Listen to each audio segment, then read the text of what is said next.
on se retrouve pour une petite conférence qui concerne cette fois-ci le bien-être équin. Donc je me présente, je m'appelle Claire Vicargus et je suis en charge des projets bien-être animal à la Fédération française d'équitation. Nous sommes deux à ce poste, donc avec Déborah Bardou, peut-être que le nom est commun pour certains. Et aujourd'hui, je vais vous présenter toutes les actions fédérales qui sont mises en place en faveur du bien-être équin.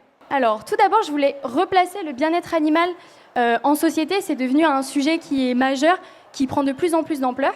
Et il y a plusieurs facteurs qui font que justement ce sujet-là a de plus en plus d'importance en société. Tout d'abord, l'évolution de la place de l'animal. Ensuite, l'influence des réseaux sociaux et de la recherche scientifique. Pour ce qui s'agit de la place de l'animal, les scientifiques ont mis en avant qu'il y avait une perte de proximité avec le monde agricole. Maintenant, c'est assez facile de trouver des enfants qui n'ont jamais vu de chevaux de leur vie. Il y a également une plus grande sensibilité pour le monde animal, pas uniquement pour les chevaux, mais également pour les chiens, les chats, les lapins, etc.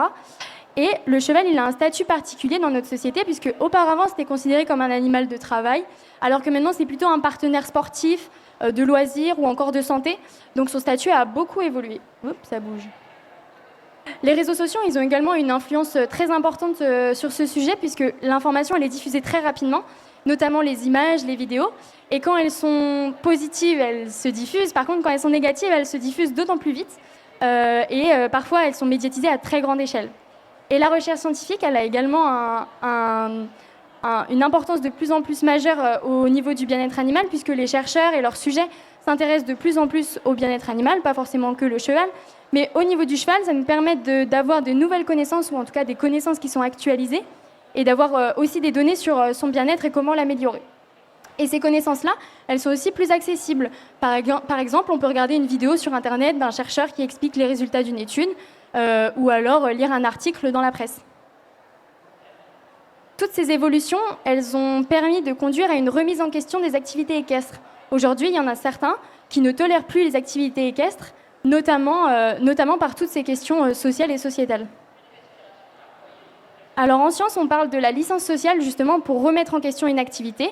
Et la licence sociale, ça définit le contrat moral qu'on a entre une activité et la société. C'est un contrat qui est implicite, il n'est pas du tout matériel, et ça va nous permettre de questionner une activité. Par exemple, est-ce que les activités de chasse sont plus ou moins tolérées? Est-ce que les activités de natation sont plus ou moins tolérées? Eh bien, en tout cas, pour les activités équestres, celle-ci, elle est remise en question, et c'est à nous d'y répondre le mieux qu'on peut pour essayer justement de valoriser cette activité. Il y a donc des comportements qu'il va falloir valoriser et d'autres à éviter. Par exemple, il va falloir éviter de ne pas répondre aux interrogations du public. On peut se dire, voilà, ils y connaissent rien, moi je ne vais pas perdre mon temps à y répondre. Mais en fait, ces personnes-là, ils ont juste besoin d'un avis. Et si on leur donne des connaissances, des données qui sont objectives et qui sont fiables, qui sont prouvées, ça leur permet de se former un avis. Il faut éviter également de contourner les critiques en mettant en avant les aspects positifs, parce que dans tous les cas, les questions qu'on a, elles vont forcément revenir sur la table, et même si on les a contournées, à un moment donné, elles vont revenir. Ça ne sert à rien non plus de discréditer le grand public ou les associations, les ONG, parce que leur question est légitime, et que justement, encore une fois, il faut essayer de donner des réponses clés et de leur donner des outils pour répondre à tout cela. Et enfin, ça ne sert à rien de pointer du doigt des acteurs des autres filières. Par exemple, mon voisin ne fait pas aussi bien que moi. On va le voir juste après, mais le bien-être animal, c'est un sujet qui, pour sa prise en compte, en tout cas, nécessite de travailler collectivement. Par contre, ce qui est à privilégier, c'est par exemple de reconnaître que les interrogations, elles sont intéressantes, qu'elles sont pertinentes, et encore une fois, de donner des éléments objectifs à ça.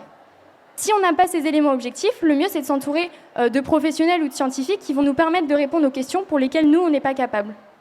Et enfin, comme je vous le disais, le bien-être animal, c'est un sujet pour lequel il est nécessaire de travailler collectivement.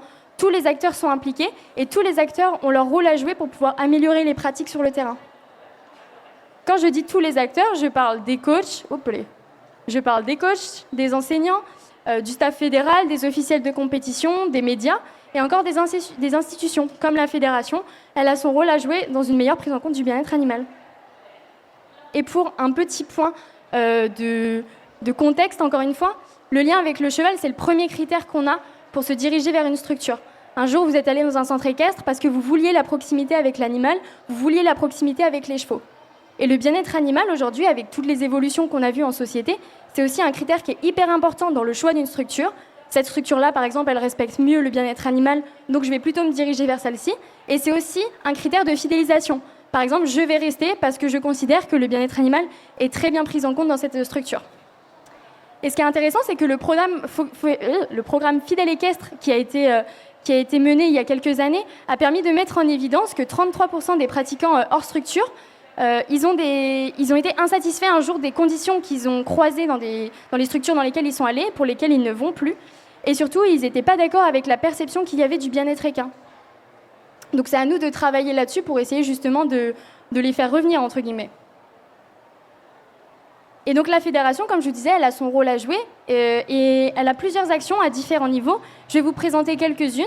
Les actions qui considèrent les améliorations directement au sein des clubs, tout ce qui concerne la recherche scientifique et le soutien qu'on peut y amener, et enfin toutes les actions qui sont menées à destination des cavaliers et du grand public. Pour ce qui concerne les pratiques au sein des clubs, comment les améliorer, la fédération elle est signataire de la charte pour le bien-être équin en 2016 avec d'autres acteurs de la filière cheval.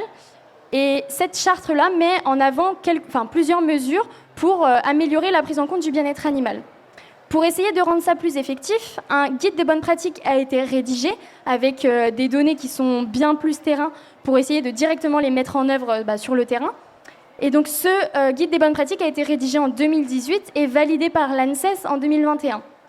Et pour les clubs, en tout cas pour ce qui s'agit de la Fédération française d'équitation, il y a la mention bien-être animal qui a été développée, qui permet là encore de mettre en place ces mesures, de les valoriser et d'aller au-delà pour certaines. Donc cette mention, elle existe depuis 2019 et c'est aux dirigeants de structure de la solliciter. Donc c'est une démarche volontaire, ils ne sont pas obligés, c'est eux qui souhaitent faire la demande de cette mention justement pour valoriser leurs pratiques au sein de la structure. Et surtout, ça leur permet de progresser continuellement. Parce qu'il va y avoir un système d'audit, des auditeurs vont passer dans la structure, ils vont évaluer différents critères, comme on peut voir dans le petit encadré, par exemple les aspects sanitaires, les aspects d'hébergement ou encore de comportement des chevaux. Et ils vont avoir une note qui va leur permettre d'avoir ou non la mention. Faut savoir que cette mention permet d'aller au-delà des exigences légales. Ce que demande la loi est plus faible, entre guillemets, que ce qui est dans cette mention. Donc ça permet de valoriser tout ce qu'on fait de plus, entre guillemets, que ce qui est obligatoire.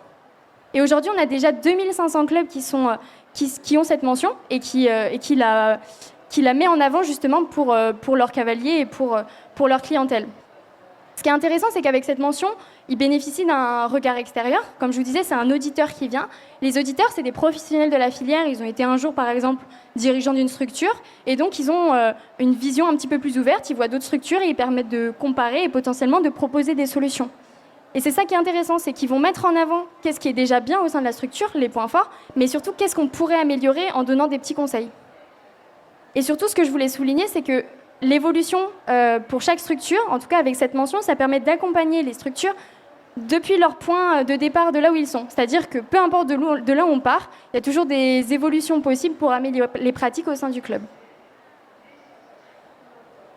La mention bien-être animal, elle a donc un cahier des charges, comme je vous le disais, avec plusieurs critères qui sont évalués. Sa première version avait été élaborée en 2019 et a tenu jusqu'en 2023, où en 2023, elle a été révisée pour justement ajouter un critère supplémentaire, pour également ajouter des situations rédhibitoires. Dans la première version, il n'y avait que 6 critères rédhibitoires, maintenant il y en a 13. Et cette version a permis de mieux pondérer tous les critères qui englobent le concept des 3 F. Donc pour ceux qui ne sont pas familiers avec ça, le concept des 3 F permet de définir les besoins fondamentaux du cheval, forage, friend and freedom.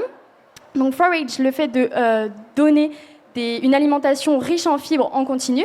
Freedom, le fait de pouvoir bénéficier d'accès en liberté sans contrainte de vitesse ni de déplacement. Et friends, le fait de pouvoir avoir des interactions sociales avec des congénères. Ça, c'est les besoins fondamentaux du cheval, c'est-à-dire que c'est le minimum vital, entre guillemets, pour satisfaire le bien-être du cheval. Et la 3e version, elle est en cours d'élaboration et on espère pouvoir la mettre en œuvre en 2026, donc très prochainement. Et cette réévaluation du cahier des charges permet, pour les structures qui ont déjà cette mention, de rehausser les exigences, justement. Pour améliorer les pratiques au sein des clubs, c'est également hyper important de former les professionnels, les enseignants et les dirigeants. Comme on a vu, la recherche scientifique, elle évolue très très vite sur le sujet. Et donc, si les professionnels ne se forment pas aux nouvelles connaissances qu'on a, peut-être que leurs connaissances vont être obsolètes, même si la formation initiale était de très bonne qualité. Donc la fédération, elle propose plusieurs formations, notamment sur les périodes hivernales. Et par exemple, au début du mois de décembre, on avait une formation medical training qui permet d'entraîner les chevaux à être plus coopératifs lors des soins et potentiellement à rendre ça même positif, à rendre ça comme un moment agréable. Donc ça permet d'améliorer la sécurité de tout le monde puisque les chevaux vont se laisser faire plus facilement. Par exemple, pour mettre des gouttes dans les yeux ou pour n'importe quel soin, même au niveau de la bouche, des dents, etc. Et ça permet également d'améliorer le bien-être parce que si le moment est rendu positif, forcément, c'est plus agréable pour le cheval. Donc là, c'était une formation de 2 jours avec 10 participants qu'on a eu début décembre. Ils ont pu poser leurs questions qui étaient spécifiques à leur structure ou spécifiques à leurs chevaux. Ils ont pu avoir des notions théoriques sur le mécanisme d'apprentissage, etc. Et une partie pratique avec des chevaux, justement, des chevaux qu'ils ne connaissent pas, des chevaux qui sont inconnus également à tous ces soins et à cette méthode d'apprentissage.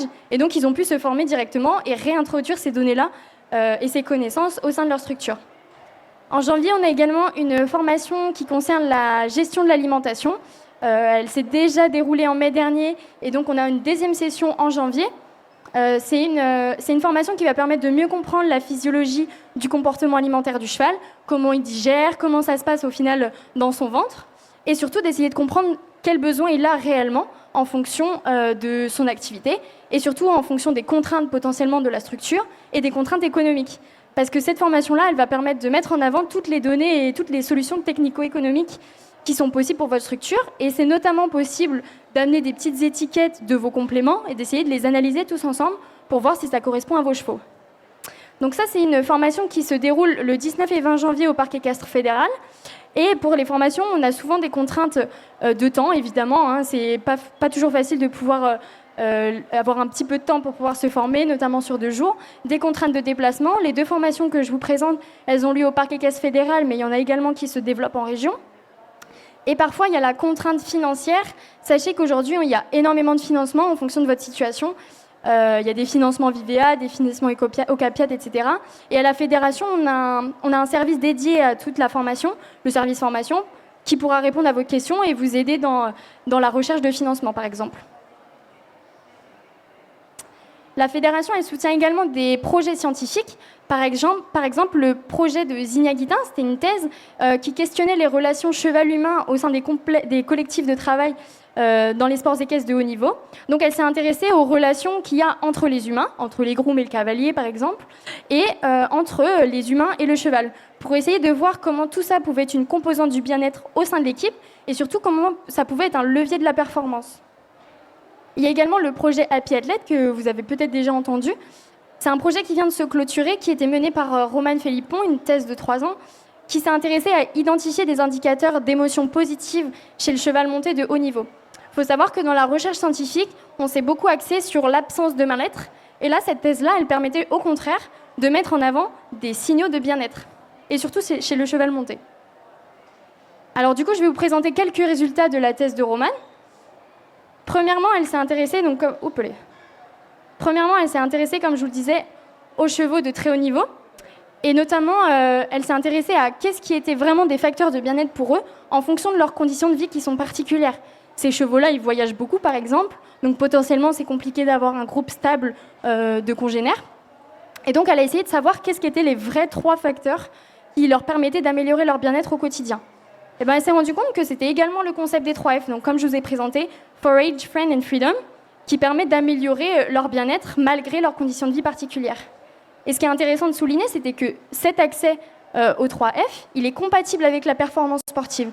Parce que Romane, elle a étudié et elle a vu notamment des chevaux de sport qui ont participé au JO de Paris 2024 et qui avaient accès à ces 3 F. Donc comme quoi, c'est compatible de pouvoir faire du sport à très haut niveau et de leur permettre d'avoir ces besoins fondamentaux.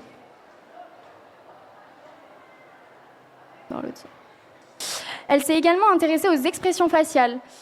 Tout d'abord, elle a essayé de savoir comment nous, on perçoit les expressions faciales du cheval. Et pour ça, elle a fait un petit questionnaire où il y a eu plus de 930 répondants avec des expériences variées en lien avec le cheval ou avec l'équitation. Ils avaient un petit cercle et sur ce cercle-là, il fallait placer une petite tête. Soit c'est une émotion positive ou négative et est-ce que c'est une émotion de basse intensité ou de haute intensité. Et ce qu'elle a remarqué une fois les résultats obtenus, c'est que les expressions faciales qui sont plutôt négatives, ça, elles sont très bien reconnues par l'ensemble des répondants, peu importe l'expérience. C'est-à-dire que quelqu'un qui est moins familier avec le cheval va quand même très bien reconnaître un cheval en inconfort. Par contre, les expressions faciales qui sont plutôt positives, elle a remarqué que c'était plutôt mal reconnu, et ça, peu importe l'expérience qu'on a avec les chevaux également. C'est-à-dire que même un très bon cavalier a potentiellement autant de mal à reconnaître une émotion, enfin en tout cas une expression faciale positive, qui reflète une émotion positive, chez le cheval, comparé à quelqu'un du grand public qui côtoie moins les chevaux. Donc ça, c'est intéressant comme levier parce que ça nous permet d'avoir, nous, des axes de travail. En fait, ça serait intéressant qu'on s'attelle à mieux reconnaître ces expressions faciales pour essayer de mieux reconnaître les moments indicateurs de bien-être pour nos chevaux. Elle a notamment étudié ces expressions faciales dans des contextes d'anticipation positive ou négative. Pour ça, elle a entraîné des poneys dans un sas d'attente. Ils devaient attendre, soit c'était une anticipation positive, dans ce cas, ils attendaient et rejoignaient un pré avec des copains, soit c'était une anticipation négative, et dans ce cas, ils attendaient dans le sas, et ensuite, une fois qu'ils étaient libérés, ils rejoignaient un box avec des objets nouveaux, et donc très stressants. Et au cours de cette étude, elle a remarqué 4 profils d'expression faciale, 2 positives, 2 négatives, et ces expressions-là, elle les a retrouvées chez les chevaux de sport, à l'entrée de piste, dans le couloir d'attente. Elle a retrouvé ces mêmes expressions faciales. Donc ça, c'est les petites photos qui sont issues de son petit jeu. Et si vous voulez tenter, je vous laisse essayer de deviner combien on a d'expressions positives. Sur toutes ces photos, combien il y en a? Et je vous laisse me donner une estimation. 4? 2? Il y en a d'autres? Et ben en fait, sur cette photo, enfin sur cette diapo, on n'en a que 3. On a un cheval qui se fait groomer tout en bas avec la lèvre supérieure en avant. On a le cheval détendu avec la lèvre du bas qui est un petit peu pendante. Et le petit blanc là qui est très curieux, qui regarde un seau de grain. Ça, alors c'est un petit peu biaisé, hein, mais c'est volontaire sur ce test-là. On n'a que la tête du cheval, alors qu'en fait, sur la queue, sur les membres, etc., on peut avoir des informations intéressantes et qui peuvent se cumuler avec l'expression faciale. Mais déjà, si on s'attelle à reconnaître les expressions faciales qui sont très indicatives et là où on a beaucoup de signaux, on a déjà beaucoup d'informations. Donc comme je vous le disais, sur ces expressions faciales-là, on a plein de choses à reconnaître, notamment la hauteur de l'encolure, est-ce qu'elle est haute, médiane, basse, l'ouverture de l'œil, est-ce qu'il est plutôt très ouvert et on voit le blanc, est-ce qu'il est plutôt mi-clos, est-ce qu'il est fermé. Et sur la bouche et sur les naseaux, on a également énormément d'informations, que ce soit pour des expressions faciales positives ou négatives. Est-ce que les naseaux sont dilatés? Est-ce qu'ils sont serrés? Est-ce que la bouche est plutôt détendue ou au contraire, elle est très contractée? Tout ça, c'est très important et c'est des signaux qui sont utilisables sur le terrain, que ce soit pour un cheval au travail ou un cheval au repos, pour reconnaître ces émotions positives. La fédération, elle actualise également régulièrement les programmes des galops pour essayer de justement intégrer toutes les connaissances et toutes les nouvelles connaissances qu'on a avec la recherche scientifique. Donc par exemple, intégrer tout ce qui est en lien avec le budget temps, donc comment le cheval répartit son activité dans la journée, ou alors quel est son comportement social, quels sont ses mécanismes d'apprentissage, etc., pour mieux comprendre comment ça se passe dans sa tête. Il y a également un diplôme fédéral, la capacité détenteur d'équidés, qui est proposé depuis 2019. Ce diplôme-là, il permet d'obtenir toutes les connaissances qui sont nécessaires à la gestion d'un cheval au quotidien. Et il va se découper en 2 modules. Un module théorique qui est en ligne sur le campus FFE, accessible avec les identifiants licence. Et une partie pratique, ça va être une journée de stage dans un club agréé, ou alors cette partie-là, elle est obtenue par équivalence avec le galop 4. Et ce qui est intéressant, c'est que cette capacité détenteur d'équidés, une fois qu'elle est validée, elle permet d'avoir l'équivalence avec le certificat d'engagement et de connaissance qui est obligatoire à la détention de chevaux. Donc si vous détenez des chevaux, le certificat d'engagement et de connaissance est obligatoire. Et vous pouvez l'avoir grâce à la capacité détenteur d'équidés. La fédération, elle propose également plusieurs supports, donc par exemple des publications où on met régulièrement des petites vidéos avec des infos très courtes et très pertinentes sur la connaissance de la biologie du cheval et sur son bien-être, que ce soit des petites photos ou alors des vidéos.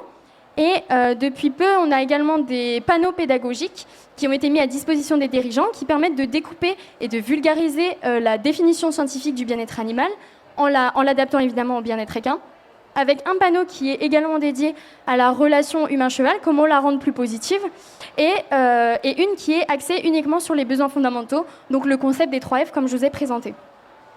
On a également régulièrement des ateliers pédagogiques, par exemple au championnat de France qui se déroule à La Motte. Ça fait 2 années qu'on organise le challenge bien-être animal. Cette année, on avait 3 manches. Une manche qui était axée sur la reconnaissance des expressions faciales, comme je vous ai montré avec les petites photos. Une manche qui était axée sur la reconnaissance des plantes toxiques en lien avec le RESP et une manche sur les bonnes pratiques en faveur de la lutte antidopage. Ça a été un petit concours entre les équipes qui permettait à la fin d'obtenir un nombre de points et potentiellement d'obtenir un lot si on fait partie des 3 premiers. Et à destination du grand public, on a également très régulièrement des événements, comme par exemple la fête du sport cette année, où il y a eu un poney club éphémère au Jardin du Louvre, et où nous avions donc 12 ateliers, dont un qui était dédié à la connaissance du cheval et à son observation. Et donc pour conclusion de cette présentation, je voulais marquer le fait qu'il y a un intérêt croissant pour le bien-être animal, pas que pour le cheval, mais notamment. Et donc il y a une remise en question des activités équestres, et notamment parce qu'on a des attentes qui sont fortes en matière de bien-être animal et de bien-être équin au sein des structures, etc., et dans leurs activités du quotidien. Pour répondre à tout ça, il y a des outils fédéraux qui sont à disposition, des poney clubs, des centres équestres, et des dirigeants, des cavaliers, des enseignants. Et il ne faut pas hésiter à les utiliser, justement, c'est en libre service, entre guillemets. Et surtout, ce que je voulais marquer, c'était que le bien-être animal et une meilleure prise en compte de ce bien-être, ça relève d'une responsabilité collective. Si quelqu'un a des activités qui sont néfastes, par exemple, ça va porter atteinte à notre propre activité, parce que comme je vous ai montré sur les réseaux sociaux, etc., ça va rayonner et être englobé dans l'ensemble des activités équestres. Et je voulais vous mettre à disposition, on a une petite adresse bien-être-animal@ffe. S'il y a des questions particulières ou besoin d'informations, on reste dispo, moi et Déborah. Merci beaucoup.